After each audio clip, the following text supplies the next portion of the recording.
भाजपाचे माजी सरपंच अशोकराव बुटले यांनी काँग्रेस प्रदेशाध्यक्ष हर्षवर्धन सपकाळ, खासदार रवींद्र चव्हाण, काँग्रेसचे जिल्हाध्यक्ष विठ्ठल पावडे, युवा नेते पप्पू पाटील कोंढेकर यांच्या उपस्थितीत काँग्रेसमध्ये पक्षप्रवेश केल्यामुळे अर्धापूर तालुका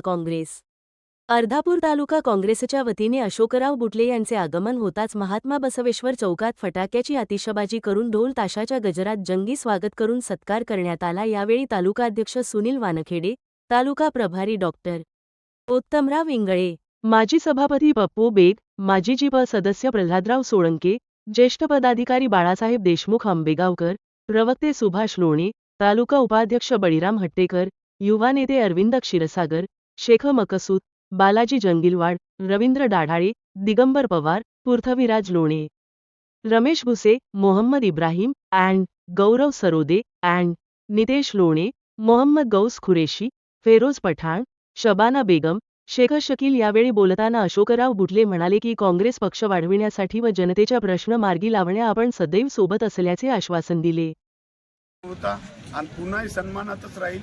त्याच्याबद्दल मनात शंका बाळगायचं कारण नाही। मध्यंतरीच्या काळामध्ये तुम्ही भाजपमध्ये गेल्या होत्या? नाही, वैयक्तिक कारणामुळे मी भाजपमध्ये गेलो होतो, पण तिथं काही मला तेवढं रमलं नसल्यामुळे मी पुन्हा घरवापसी आलो। कारण मूळची काँग्रेसची विचारधारा असल्यामुळे मी तिथं थांबू शकलो आणि शेतकऱ्याचा प्रश्न एवढा आज अडचणीचा असून राज्य सरकार असो केंद्र सरकार असो याचं कुणाचंही लक्ष नाही। शेतकऱ्यावर नाही, निराधारावर नाही, सुशिक्षित बेरोजगारावर नाही।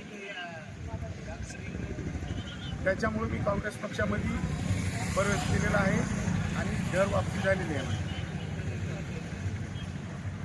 राज्य सरकारनं त्याच्या जाहीरनाम्यामध्ये दिलं की आम्ही हे करू ते करू, त्याची कुठलीच पूर्तता न करता, कुठले आश्वासन पूर्ण न करता खाली कर्जमाफी शेतकऱ्याची फसवणूक आहे। कोण्या शेतकऱ्याचं रुपया कर्जमाफ झालं नाही, माझं स्वतःचं तर झालंच नाही, पण कुठल्या महाराष्ट्रातल्या शेतकऱ्याचं झालं नाही। त्याच्यामुळं राज्य सरकार निष्क्रिय आहे। त्याच्याबद्दल काय बोलावं? मुलीच्या शिक्षणाला नाही काय मोफत शिक्षण देतो म्हणले, द्यायचे नाही काय शिक्षणाला, मोफत शिक्षणाचं काहीच झालं नाही। काही खाजगी शाळा बंद केल्या, काही जिल्हा परिषदच्या शाळा बंद झाल्या, अनेक प्रश्न हातात असे सांगायला बसले तर भरपूर प्रश्न हातात। हां, 15 केंद्र सरकार ते टाकले नाही। हां, ना खाऊंगा ना खाणे दूंगा म्हणले, त्याचं काही झालं नाही। हो, आणि आता काल हे लाडक्या बहिणीचे पैसे दिले, त्याच्यात कितीतरी जवळपास बऱ्याच महिला आमच्या भगिनी नाही का त्याच्यातून अपात्र केल्या। असे अनेक प्रश्न आहेत। त्याच्यामुळं हे राज्य सरकार टोटल निष्क्रिय आहे, केंद्र सरकार टोटल अपयशी आहे। आज पेट्रोलला लाईन, गॅसला लाईन, डिझेलला लाईन, खताचे भाव गगनाला भिडलेत। शेतकऱ्याची आज अतोनात नुकसान आहे, शेतकऱ्याकडे कोणी लक्ष द्यायला राजी नाही। त्याच्यामुळं आपल्याला सर्व काँग्रेस कार्यकर्त्यांना रस्त्यावर उतरून याला जबाब विचारण्याशिवाय स्वस्थ बसता येणार नाही।